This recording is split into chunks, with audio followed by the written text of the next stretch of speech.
Wala nang maraming paligoy-ligoy pa, diretso sa punto na. Maiksi lang ang komentaryo, pero diretso sa punto. Maraming kuro-kuro, may tiwali, may totoo. Dito, sa puntong diretso tayo. Punto, diretso.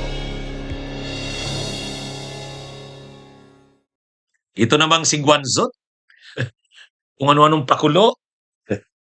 Ito, hindi pa rin makamove on dito sa pang-aasar ni Yussi Claire Castro. Nag-post si Guanzo ng ano niya, date niya raw. Nag-date daw sila ni Chucky Claire. Ang tinutukoy niyang Chucky Claire yan, yung Chucky doll. Tawag niya diyan Chucky Claire. Alam naman natin ang context niyan.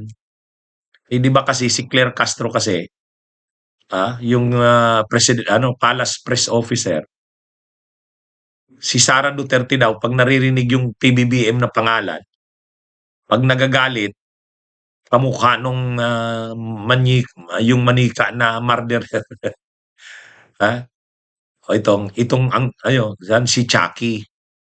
O di syempre, napikon yung mga DDS doon. Mayroon pang nagsasabing ipapadisbar si Claire Castro. Ewan ko kung ano ng plano nila doon. Si Claire Castro naman, lalo namang ginaganahang asarin sila. Naglabas pa ng isa pang Chucky doll. Yung Chucky doll naman na masaya. Hindi yung murderer, yung mamamatay tao, pumapatay na manika. Kaya hanggang ngayon, yung tantsawan na yan tungkol sa Chucky, patuloy pa rin. Nung isang araw, nag-guest si Claire Castro dun sa 4 Alas, Chucky na naman ang topic.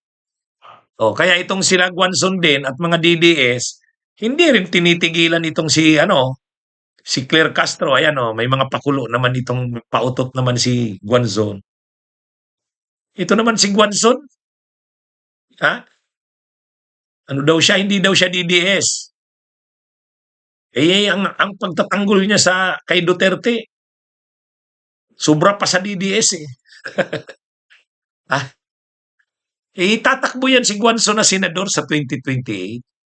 Sa line-up yan ng DDS. Kasi hindi naman siya makatakbo na sa party list. Hindi na siya makatakbo doon sa kanyang PWD. P3 PWD pala. Nung una, nanalo yung party list niya, yung P3 PWD, nung 2022. Pero ang dahilan nun kaya nanalo yon, grabe yung exposure niya sa mga campaigns. Kasi Lenny siya nun eh.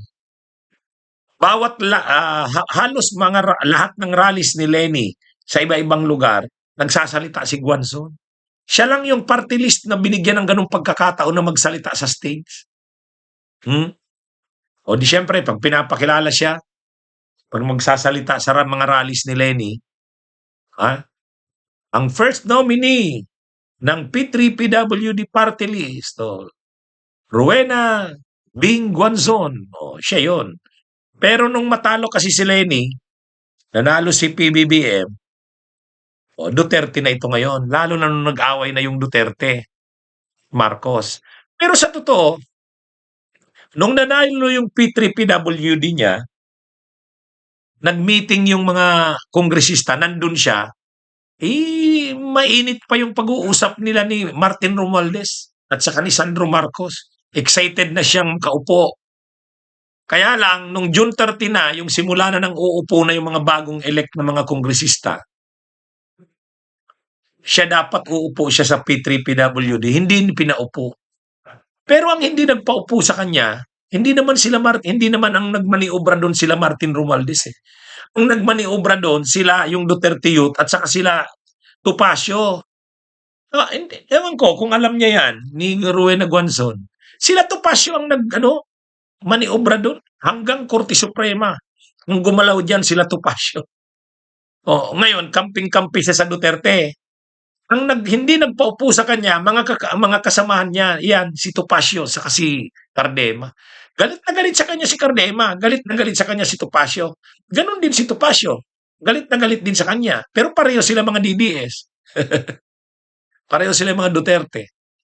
Ngayon, dahil hindi na talaga siya pwede dyan sa P3 PWD na yan, Hindi na rin nanalo ngayong 2025 kasi wala na, hindi na rin sinuportahan ng mga kakamping. Hindi rin sinuportahan ng Duterte.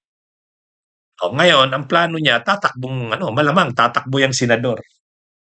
Kung tatakbo kasi si Sarang presidente, gusto niya na kunin siya ni Sara, isa sa mga kandidato ni Sara sa pagkasenador. Para makuha siya ni Sara, kailangan ipakita niya yung loyalty niya sa Duterte, sa DDS. Kaya yan si Guanzon.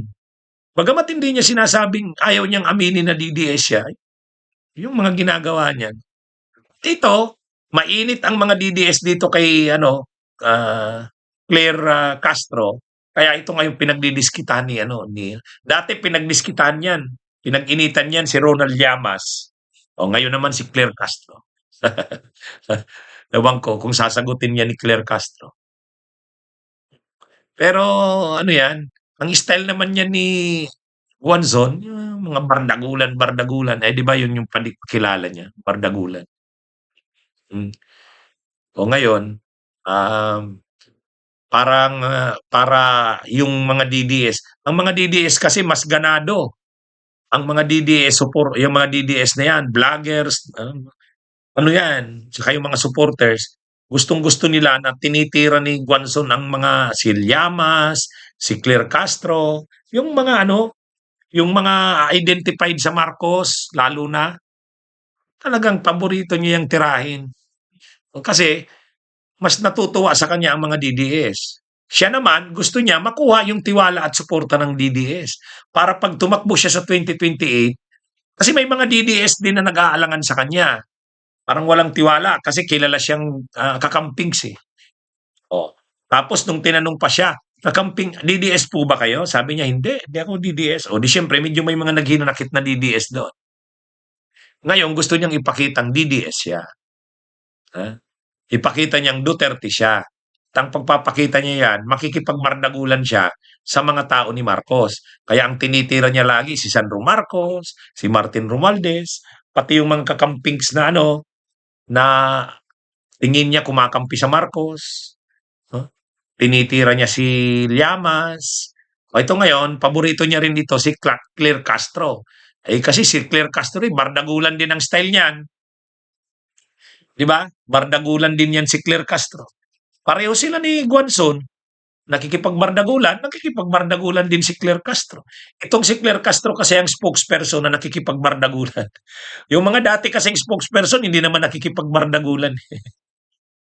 Mababait, mga refined kung magsalita yung mga dating spokesperson ng Malacanang.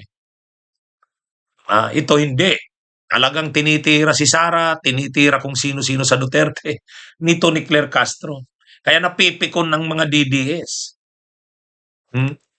Kahit si Pulong, tinitira yan si Sara Duterte. Anyway, ewan ko kung anong magiging reaksyon ni Chucky. Chucky Clear ang tawag nila kay Chucky. Okay, mga kabudyog, mga kabayan, magandang araw sa inyong lahat. Mabuhay po tayo. Bunyog, halikan na kasama ka. Bunyog, kapag buklod ay may pag-asa. Luzon, Visayas, Mindanao, isa ang pananaw. Sa bagong Pilipinas ang bunyog isisigaw. Bunyog.